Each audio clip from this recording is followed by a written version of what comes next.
Hi all, just another quick update video out of my school, my camping school here in northeast Thailand. Come out here for the first time in 6 months, and I happen to pick up my workhorse machete, just like that. That's my, what I call my M1 machete.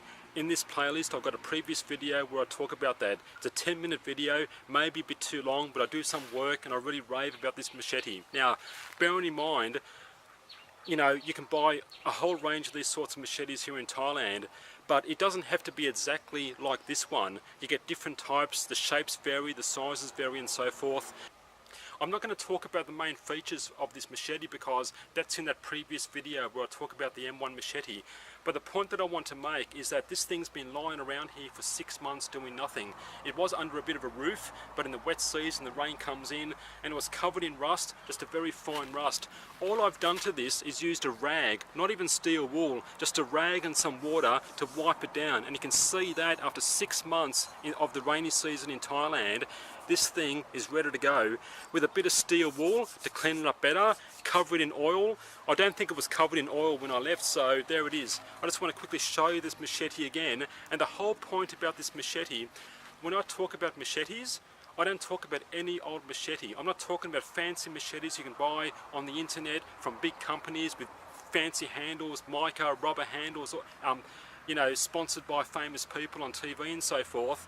This is just a hunk of steel, just like that. Doesn't even have a proper handle, just a piece of steel, but it's got cordage at least to wrap around your thumb like that, so it's not going to slip out of your hands. And if you were going to take me and drop me off into the middle of the mountains and I was forced to pick just one tool to take with me, I'm going to pick up that and go. It's as simple as that, and that's all I can vouch for. This thing is never going to break. It weighs 500 grams. You can see how thick that thing is. It's just a piece, a hunk of steel that ain't gonna break, ain't gonna bend, ain't gonna do anything. It's gonna affect your survival. It's gonna do the 3 things you want in a survival situation. Well, really 2 things. Build shelters and create firewood. That's cutting wood, chopping trees, branches, tinder and so forth, and maybe 2.5 things, because then you can make a fire to cook and boil water in if you made your fuel for a fire and tinder.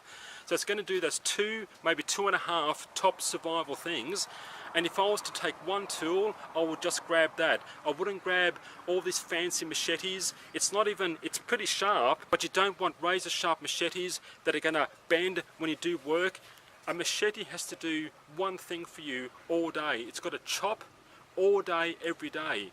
That's why it's got to be a heavy duty machete. And when I talk about a machete in tools you take camping and in survival situations, that's what I'm talking about. Not some fancy machete or a lightweight camping style machete.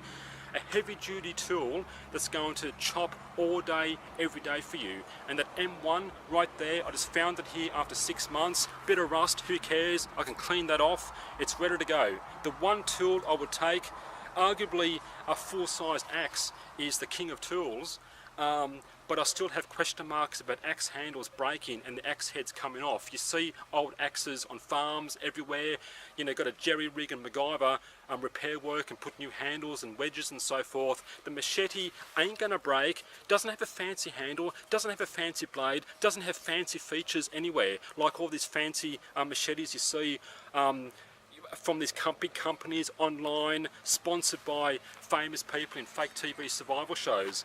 This thing is a hunk of steel that's going to build shelters and create firewood. The 2 top 2 survival skills that you want out there in a real world, real survival situation. As simple as that. You don't want dinky little wussy pussy neck knives hanging under your neck that's going to do jack shit for you in a survival situation. You want a kick-ass machete you can just carry and chop all day. So I think I've spoken long enough already.